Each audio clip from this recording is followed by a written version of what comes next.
ইংলিশের মধ্যে রিদম কি খুবই গুরুত্বপূর্ণ একটা টপিক।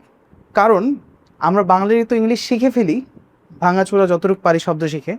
প্রবলেমটা দাঁড়ায় যখন ইংলিশ বলতে যাই, ফ্লুয়েন্সি কি এটার মানেই বুঝি না। আমরা ফ্লুয়েন্ট ইংলিশ মানে ভাবি যে অনেক ফাস্ট ইংলিশ বলতে হবে, যে আমি ভাত খাচ্ছি এটাকে আমরা কি বলবো, আই এম ইটিং রাইস, তাই না? সুতরাং আমরা যখন ইংলিশ বলতে যাই তখন আমাদের ইংলিশটা মোস্ট অফ দ্য মানুষের রোবোটিক শোনায়। যেমন আমি বললি যে আই অ্যাম ইটিং রাইস। আমি যদি বলি এই সেন্টেন্সটা যদি আপনি পড়েন তাহলে আপনি কিভাবে পড়বেন?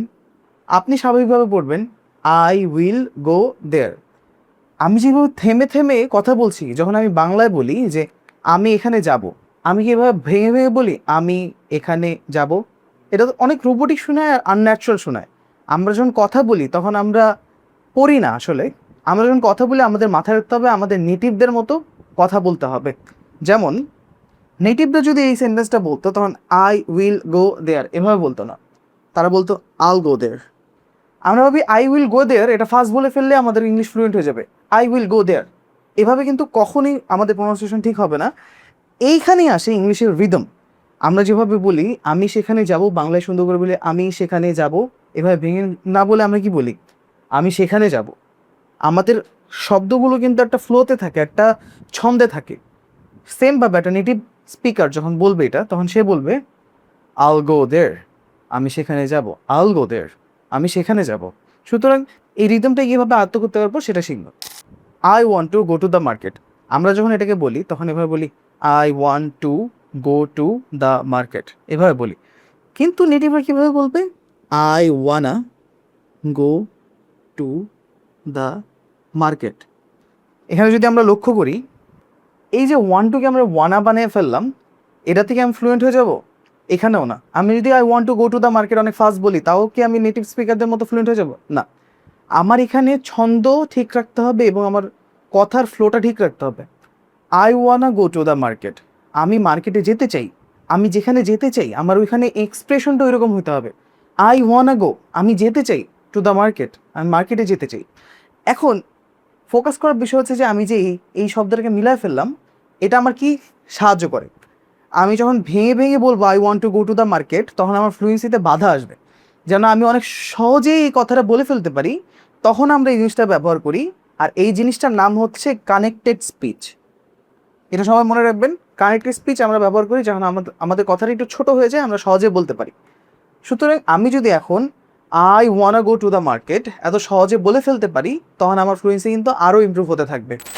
চলুন আমাদের সেকেন্ড স্টেপটা দেখি যে আমরা আরও কী কী ভুল করি ইংলিশ ফ্লুয়েন্সিতে। সুতরাং আমাদের যে ভুল ধারণাটা ফার্স্ট বললেই ফ্লুয়েন্ট হয়ে যাবে, আসলে এটা না। সঠিক ফ্লুয়েন্সি আসবে যখন আমি ন্যাচারাল রিদম ফলো করব। ন্যাচারাল রিদমটা কীভাবে ফলো করতে পারি? কানেক্টিভ স্পিচ ব্যবহার করেই। কানেক্টিভ স্পিচটা এখানেই ব্যবহার হয়। আমার ফ্লোটা নষ্ট হয় আমি যদি দেখাই, আমি লিখতে পারি ডিড ইউ ইট। আমি কাউকে জিজ্ঞেস করছি তুমি কি খেয়েছো।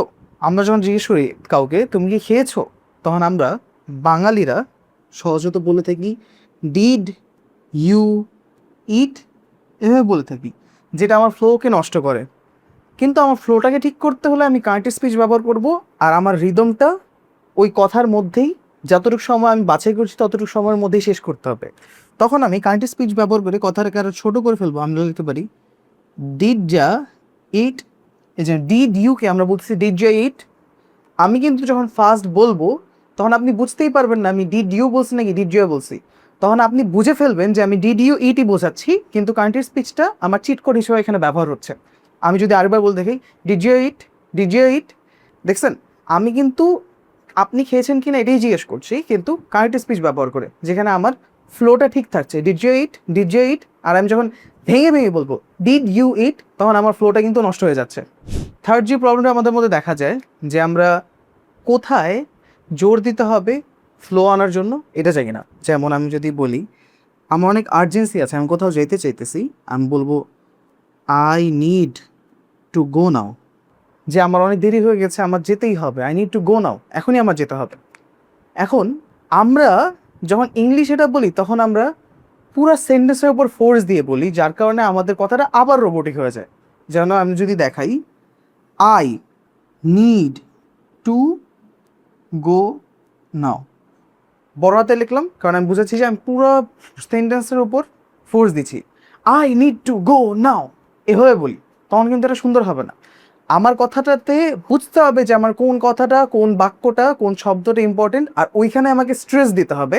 এটাকে বলে সেন্টেন্স স্ট্রেস। আমি লিখে বলি যে আমার যাইতে হবে, আমার নিড আছে, এখন আমার প্রয়োজন আছে, তার মানে কি আমি আমার নিডের উপর ফোর্স দিব। আই নিড টু গো নাও। সুতরাং আমি কি বলছি, নিড আর গোয়ের উপর ফোর্স দিতে। আমি যদি বলি আই নিড টু গো নাও, এভাবে না বলে যদি বলি আই নিড টু গো নাও, আমার এখন যেতে হবে, তখন কিন্তু সামনে জন বুঝতে পারবে যে আমার তারা আছে, এবং আমাকে কিন্তু তখন রোবোটিক শোনাবে না, আমার কথা ফ্লোটা একদম ঠিক থাকবে। সুতরাং আমি বাছাই করব যে আমার কোন শব্দের উপর স্ট্রেস দিতে হবে, যেটাকে আমি কি বলি, সেন্টেন্স স্ট্রেস। শুনুন, কয়টা জিনিস মাথায় আনলাম, রিদম, কানেক্টেড স্পিচ আর সেন্টেন্স স্ট্রেস। এই তিনটা যখন আমরা আস্তে আস্তে বোঝা শুরু করব, এটাকে অ্যাডপ্ট করা শুরু করব, নিজের মধ্যে নেওয়ার চেষ্টা করব, তখনই আমার ফ্লুয়েন্সিতে কিন্তু চেঞ্জেস আসবে। তখন আমি দেখতে পারবো যে কোনো সেন্টেন্স বলতে গিয়ে আমার উচ্চারণে কোনো সমস্যা হচ্ছে না। চলুন লাস্ট স্টেজটা দেখে নিই। সুতরাং সব কিছু শেষে এটা মাথায় আসে যে ইংলিশ ফ্লুয়েন্সিটা কীভাবে শিখব। তো আমি সাধারণত এই তিনটা স্টেপ ফলো করি। প্রথমত, ভোক্যাবুলারি নলেজ খুবই ইম্পর্টেন্ট, কিন্তু আমার ইংলিশ ফ্লুয়েন্সিতে অথবা স্পোকেনে এটা অতটা বেশি কাজে দেয় না, যতটা বেশি কাজে দেয় আমি যদি সেন্টেন্স শিখি। যেমন আই মানে আমি, ইট মানে খাই, এটা না শিখে আমি যদি শিখি I wanna it a burger, আমি যদি পুরো সেন্টেন্সটা শিখি I wanna it a burger মানে কি, আমি একটা বার্গার খেতে চাই। আমি যদি পুরো কথার একটা পোর্শন শিখে ফেলি, অনেক বড় একটা অংশ এভাবে শিখতে চাই, তখন আমার মাথায় ওয়ার্ড আসবে না, ডিরেক্টলি পুরো কথাটাই এসে পড়বে, তাহলে সহজে শিখতে পারবো।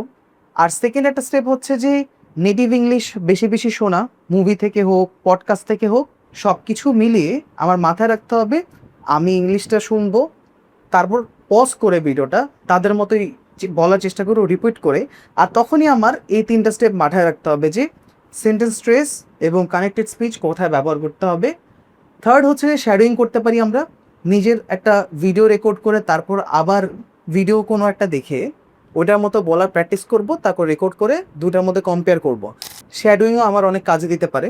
তো মনে রাখবেন, ইংলিশ ফ্লুয়েন্সি মানে শুধু ভোকাবুলারি আর সেন্টেন্স মুখস্থ করে না, কানেক্টেড স্পিচ, সেন্টেন্স স্ট্রেস এবং শ্যাডোয়িং এগুলোকে কম্বাইন করে কীভাবে নিজেকে ইমপ্রুভমেন্ট করবেন এটা মাথায় রাখা। ধন্যবাদ।